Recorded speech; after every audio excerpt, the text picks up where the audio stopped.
오늘의 주요 뉴스입니다. 하루 한 잔 이하의 술은 스트레스를 줄여 우울증 위험을 낮출 수 있다는 연구 결과가 나왔습니다. 하지만 하루 5잔 이상의 술을 마시면 우울증 위험이 늘어나고 하루 2잔에서 넉 잔 사이를 마셔도 자살 위험이 커져 주의가 필요합니다. 국내 연구진이 하늘을 나는 오토바이, 호버바이크의 핵심 기술을 개발했습니다.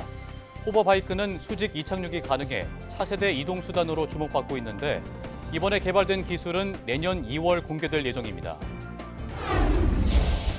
인공지능 산업을 지원하고 규제할 법적 근거를 담은 인공지능 기본법이 국회 본회의를 통과해 우리나라가 유럽연합에 이어 세계에서 두 번째로 AI 관련법을 제정한 나라가 됐습니다.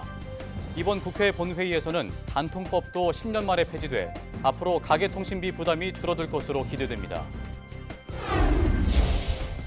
공공연구기관의 기술을 직접 사업화하는 연구소 기업이 도입 19년 만에 2,000호를 달성했습니다.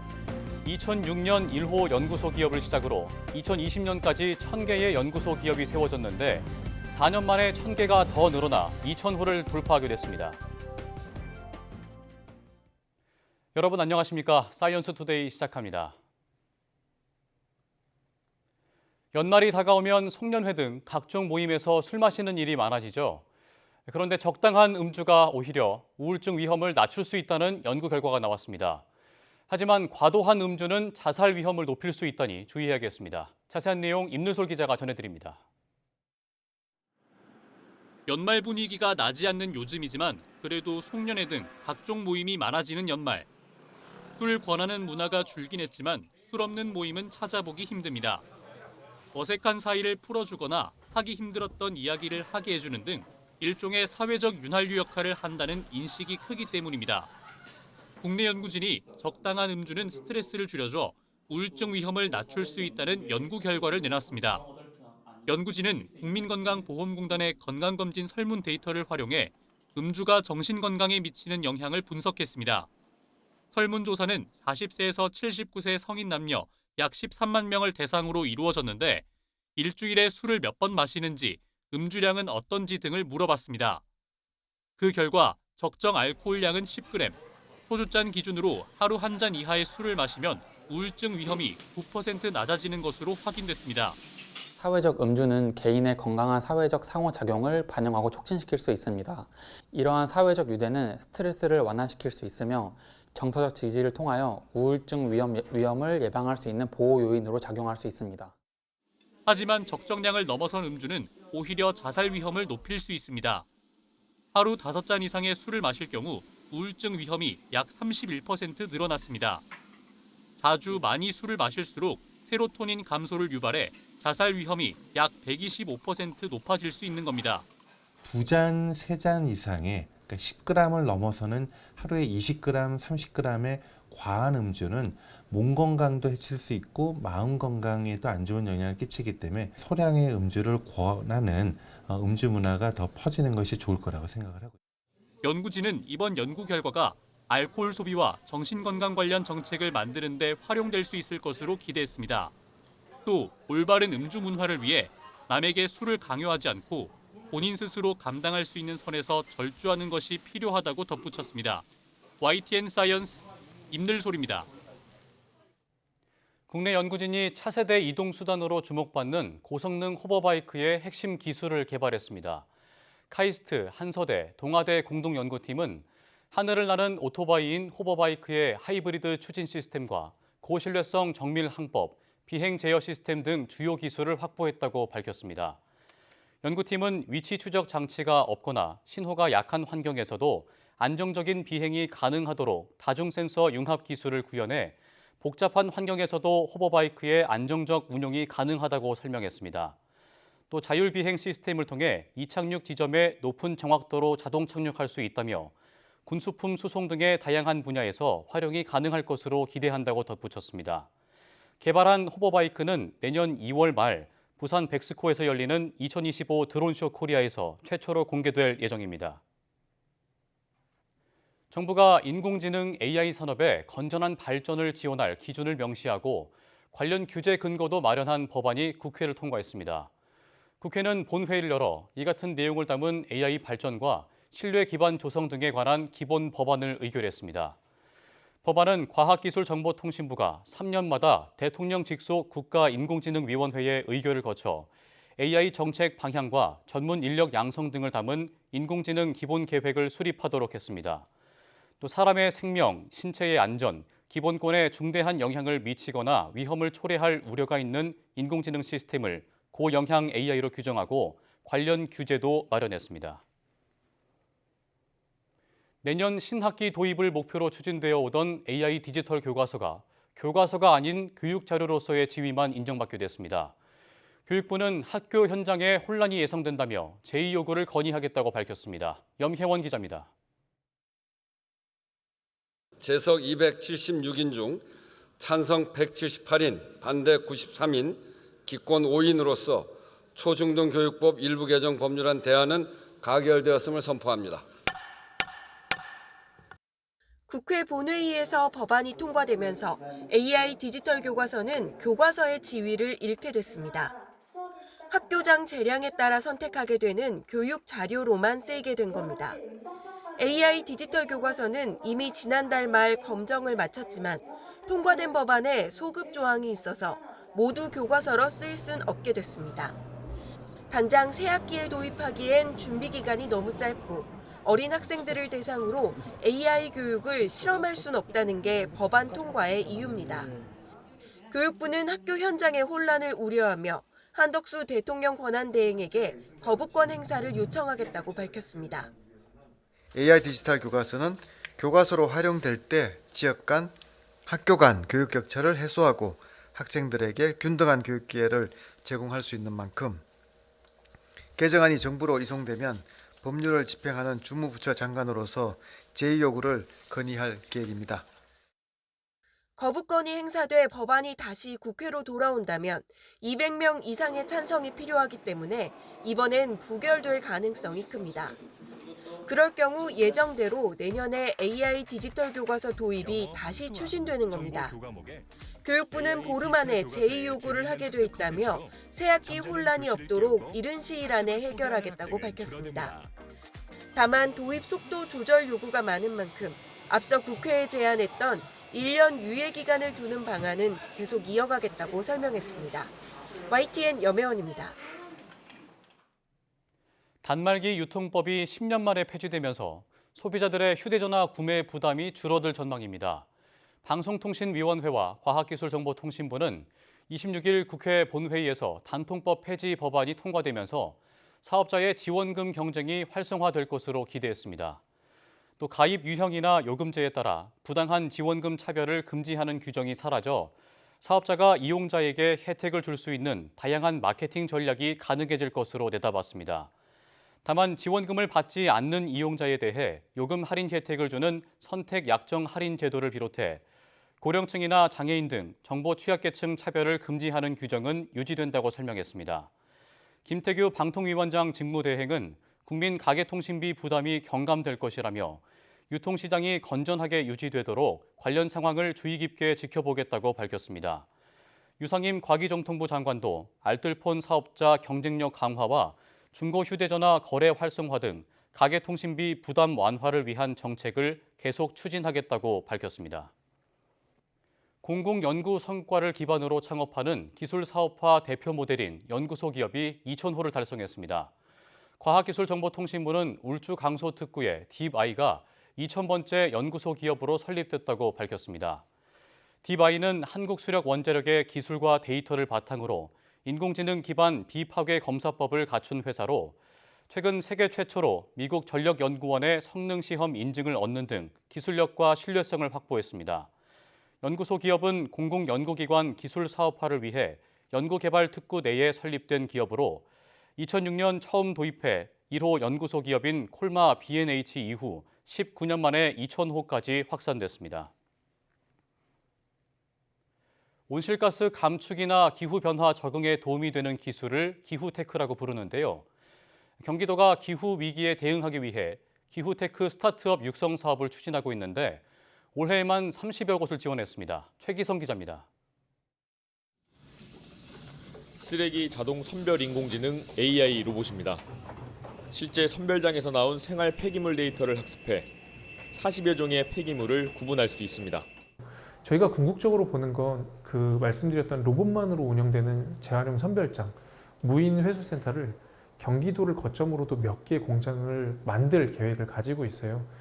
꽃가루를 암술에 묻히는 수분 작업을 사람 대신 하는 인공지능 농업용 로봇이 바쁘게 움직입니다. 바람과 진동을 이용해 한 번에 수분을 여러 곳에 동시에 할 수 있습니다. 지금 현재 기후 변화로 인해 가지고 벌들이 많이 감소를 하고 있습니다. 저희가 가지고 있는 이런 벌을 대신해서 수분할 수 있는 그런 혁신적인 기술을 가지고 이 사업에 참여를 하게 되었고요. 이 기업들은 모두 올해 기후테크 스타트업으로 선정돼 경기도 지원을 받고 있습니다. 도는 33곳을 모집했는데 창업 주기에 따른 맞춤형 지원 프로그램 등을 제공합니다. 영역별 전문가를 초청해 기업 개선점을 진단하고 사업 전략을 제시해 도움을 주는 방식입니다. 도 지원을 받은 일부 기업은 국제 전자제품 박람회인 CES에서 혁신상을 받는 등 성과를 내기도 했습니다. 글로벌 기조가 기후테크 기술을 좀 이렇게 투자를 하는 것이 방향이다 보니까 저희 경기도도 그렇게 글로벌 기조에 맞춰서 좀 지원을 하게 되었습니다. 도는 오는 2026년까지 기후테크 스타트업 100곳 육성을 목표로 하고 있다고 밝혔습니다. YTN 최기성입니다. 올해 북유럽과 같은 극지방에서는 역대급 오로라가 하늘을 수놓았습니다. 11년을 주기로 찾아오는 태양 극대기를 맞아 현지인들도 놀랄만한 장관이 펼쳐졌는데요. 영상으로 함께 보시겠습니다. 별빛 가득한 밤하늘을 가로질러 초록빛 물결이 요동칩니다. 핀란드 북부의 하늘을 가득 채운 거대한 오로라입니다. 태양에서 방출된 입자가 지구 자기장에 끌려 들어와 대기에 부딪히며 빛이 방출되는 현상인데요. 자기장이 센 극지방일수록 오로라가 더 선명하게 관측됩니다. 산타클로스 도시로도 유명한 핀란드 북부 로바니아미에는 매년 이맘때쯤 오로라를 보려는 관광객으로 붐비는데요. 지난해 기준 로바니에미 인구의 20배에 달하는 120만 명이 방문했습니다. Stunning. I mean, it's something you have to see in your life. It's beautiful. You don't want to leave. You want to just see more and more. We have experienced really like good northern lights, like for night after night, like really big northern lights and good activity. And yeah, it's like I have never experienced during my 5-year career. I haven't experienced like this big and this frequent northern lights. So yeah, it has been really good. 현지인들도 놀랄 정도의 오로라가 펼쳐진 건 올해가 태양 극대기이기 때문입니다. 태양은 11년을 주기로 흑점 폭발과 같은 활동이 빈번해지는데 올해는 가장 강력한 수준의 폭발이 무려 50번 이상 관측됐습니다. 태양 폭발은 오로라를 유발하기도 하지만 GPS를 교란하고 정전을 유발하기도 하는데요.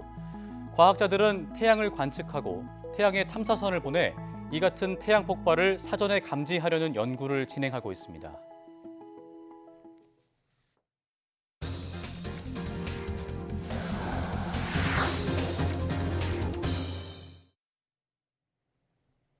사흘 연속 1,460원을 돌파한 원달러 환율이 27일 1,470원에 이어 1,480원마저 뚫었습니다. 서울 외환시장에서 원달러 환율은 1,467.5원으로 출발해 단숨에 1,470원을 넘어선 데 이어 1,480원까지 돌파했습니다. 이 같은 환율 급등세는 글로벌 금융위기 때인 지난 2009년 3월 이후 15년 10개월 만에 처음입니다. 시장에선 정치 불확실성이 커진 데다 환차익을 노린 투기 세력이 대거 유입되면서 원달러 환율이 급등하는 것으로 보고 있습니다. 녹록지 않은 한 해를 보낸 국내 산업계가 연말 연시를 맞아 차분히 숨 고르기에 들어갔습니다.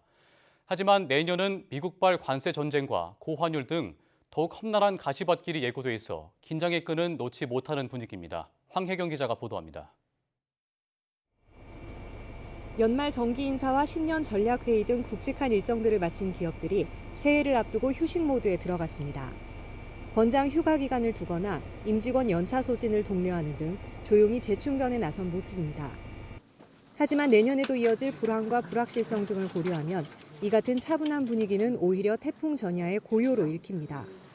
상당수 기업이 내년 기조를 긴축으로 잡고 조직 효율화에 방점을 둔 인사를 단행한 것도 같은 맥락으로 풀이되고 있습니다. 실제로 대기업 21곳을 조사한 결과 지난해에 비해 임원 승진자가 10% 가까이 줄었고 삼성과 SK, LG 모두 3년째 부회장 승진자를 배출하지 않았습니다.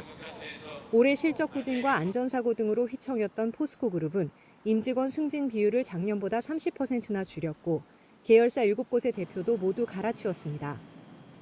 연말 승진 잔치가 가능했던 곳은 고대역폭 메모리로 선전한 SK 하이닉스 정도뿐이었습니다. 또 300인 이상 대기업에서 내년 긴축 경영을 하겠다는 응답은 61%로 2016년 이후 최고치를 기록했고 새해 투자 계획과 채용 계획도 올해보다 축소하겠다는 응답이 가장 많았습니다. 최근 글로벌 경기 부진과 보호무역주의 확산 등 대외 수출 불확실성이 높은 상황이고 내수 부진까지 더해지다 보니까 기업들, 특히 대기업들의 긴축 경영 계획 응답이 상당히 높게 나타났습니다. 2025년도 경기 상황이 올해보다 크게 나아지기는 어려울 것으로 지금 전망되고 있는 만큼 비상계엄과 탄핵이라는 긴박한 상황 속에서 제자리를 찾기 위해 안간힘을 쓰고 있는 한국 경제. 안개 속이라는 수식어를 걷어내고 을사년 푸른뱀의 해를 무사히 맞을 수 있을지 불안과 기대가 엇갈리고 있습니다. YTN 황혜경입니다. 직장인 3명 중 2명꼴로 내년 연봉 인상을 기대하고 있고 예상 인상률은 3% 수준이라는 조사 결과가 나왔습니다. 잡코리아가 지난 16일부터 23일까지 남녀 직장인 1,639명을 대상으로 조사한 결과입니다. 응답자의 67%는 내년에 연봉이 인상될 것으로 기대한다고 답했고 31%는 동결, 2%는 삭감을 예상했습니다. 현재 우리 경제와 회사 사정을 고려했을 때 내년 연봉 인상률을 어느 정도로 예상하는지에 대해선 평균 3.1%로 집계됐습니다. 이는 3년 만에 가장 낮은 수준으로 2022년과 2023년 직장인들의 예상 연봉 인상률은 각각 5.6%, 4.6%였습니다. 연봉을 높이는 가장 빠른 방법은 이직이라는 응답이 56%로 가장 많았고 인사평가를 통한 인상률 협상이나 승진을 꼽은 직장인은 상대적으로 적었습니다. 불황으로 소비가 줄고 온라인 활동이 늘어나면서 여가 시간은 늘었지만 오히려 여가에 쓰는 비용은 줄어든 것으로 나타났습니다. 문화체육관광부와 한국문화관광연구원 조사에 따르면 우리 국민의 올해 월 평균 여가 시간은 평일 3.7시간, 휴일 5.7시간으로 나타났습니다. 이는 지난해 평일 3.6시간, 휴일 5.5시간과 비교해 모두 10분가량 여가 시간이 늘어난 수치입니다. 하지만 올해 여가 활동에 쓴 비용은 월 평균 18만 7천 원으로 지난해 20만 1천 원과 비교해 14,000원이나 줄었습니다. 연구원은 물가 상승 때문에 문화예술 관람이나 스포츠, 관광 등 직접 소비 활동이 줄고 휴식이나 취미, 오락 활동의 비중이 높아진 것이 원인이라고 설명했습니다. 한국철도공사 코레일이 다음 달 6일부터 9일까지 나흘간 내년 설 열차 승차권 예매를 시행합니다. 예매 대상은 1월 24일부터 2월 2일까지 10일 동안 운행하는 열차인데 처음 이틀인 6일과 7일은 경로, 장애인, 국가유공자 등 교통약자들만을 대상으로 전화나 온라인으로 별도 예매를 진행합니다. 8일과 9일은 모든 국민을 대상으로 하는데 전 국민 예매는 온라인으로만 이루어지며 코레일 회원 자격이 있어야만 예매가 가능해 미리 회원 가입을 해야 합니다. 1인당 예약 매수는 한 번에 최대 6매씩, 총량으로 12매까지만 가능합니다. 요즘 같은 불경기에 프랜차이즈 가맹점주들이 배달앱 수수료와 함께 큰 부담을 호소하는 것 중에 하나가 카카오 모바일 상품권의 높은 수수료와 긴 정산 주기입니다. 수수료율이 최대 15%에 이르는 데다 정산 주기가 자그마치 2달에 이르는데요. 업계가 수수료율을 내리고 정산 기한도 줄이는 상생안에 합의했는데 숙제도 남습니다. 이승은 기자가 보도합니다. 한 프랜차이즈 커피 전문점. 연말 연시에는 손님 10명 가운데 3명이 카카오 모바일 상품권으로 결제합니다. 하지만 점주들 입장에서는 모바일 상품권이 그리 달갑지가 않습니다. 수수료율이 4.5%로 카드보다 2배 이상 많고 대금도 최장 45일 뒤에나 들어옵니다. 10,000원을 팔면 500원 이상 더 손해를 보는구나 이렇게 바로 느껴지고요. 만약 카드로 계산하면 그래도 한 100원, 200원만 손해보면 되겠지 이렇게. 그나마 이 가맹점은 상황이 나은 편입니다. 카카오 모바일 상품권 수수료율은 발행사 수수료율을 합쳐 최고 15%에 이르고 무엇보다 정산 기간도 길어 보통 67일 정도 됩니다. 유통사인 카카오와 발행사 5곳, 프랜차이즈 가맹점주와 본부단체 등이 참가한 민관협의체는 8달에 걸친 논의 끝에 상생 방안에 합의했습니다. 카카오는 최고 14%인 수수료율을 내년 1분기 안에 최고 8%로 낮춰서 최고 수수료율을 발행사 수수료 포함 9%로 낮추기로 했습니다. 본부와 점주가 수수료를 반반씩 부담하는 경우에는 점주 부담 수수료율을 3.5% 이하로 내리기로 했습니다. 또 카카오는 월 정산 횟수를 늘리고 발행사도 가맹본부에 정산하는 기한을 대폭 줄여서 소비자가 모바일 상품권으로 결제하면 37일 뒤에는 점주들이 대금을 받을 수 있도록 정산 주기도 줄이기로 했습니다. 하지만 가맹본부들의 협력을 끌어내야 하는 숙제가 남았습니다. 일부 가맹본부는 여전히 모바일 상품권 수수료 전부를 가맹점주들에게 전가하고 있으며 상생협약의 핵심 내용인 점주 우대 수수료 분담에 대해 소극적 태도를 보이고 있는 것으로 알고 있습니다. 오늘 발표한 상생 방안이 제대로 실현되어 소상공인들이 체감할 수 있는 성과로 연결될 수 있도록 적극적으로 뒷받침해 나가겠습니다. 공정위는 또 유효기간이 지난 모바일 상품권 환불 비율을 현재 90%에서 95%로 높이는 방안을 추진합니다. 내년 상반기 안에 신유형 상품권 표준 약관을 개정하는 건데 소비자들이 무상으로 받는 모바일 상품권은 적용 대상이 아닙니다. YTN 이승은입니다. 세종특별자치시와 경북 안동시, 전남 순천시 등 전국 13개 도시가 대한민국 문화도시로 최종 선정됐습니다. 문화도시에는 오는 2027년까지 2,600억 원이 투입돼 각 지역 특성에 맞는 다양한 문화시설이 들어서게 됩니다. 박순표 기자의 보도입니다. 한글의 자음 이응을 형상화한 다리. 자음 미음의 외관에 다양한 자음 모양이 건물 벽면에 새겨진 종합복지센터가 눈길을 끕니다. 지방자치회관은 훈민정음의 천지인을 모티브로 했습니다. 모두 한글 문화도시를 내세운 세종특별자치시에 들어선 공공건축물입니다. 문화체육관광부가 최종 선정한 대한민국 문화도시 13곳은 이처럼 지역별로 다양한 문화 특성을 반영하고 있습니다. 동해의 자연환경과 실향민의 음식 문화를 반영한 강원도 속초, 한국의 유교 문화를 간직한 경북 안동, 다양한 민속문화 공연으로 관광객을 사로잡는 전남 진도군 등이 대표적입니다.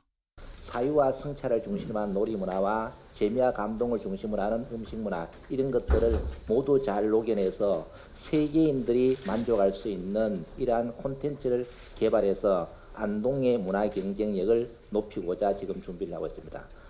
문화도시 13곳에는 2027년까지 한 개 도시당 200억 원, 모두 2,600억 원이 지원돼 지역 특성에 맞는 문화 인프라가 들어섭니다. 사업을 평가해 성과가 좋은 도시에는 추가로 예산을 투입합니다.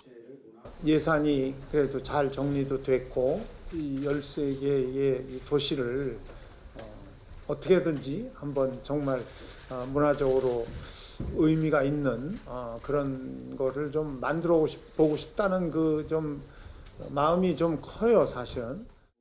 정부는 문화도시 사업으로 문화를 통한 국토 균형 발전 외에도 1조 원의 경제적 파급 효과와 3,000명의 일자리 창출도 함께 기대하고 있습니다. YTN 박순표입니다.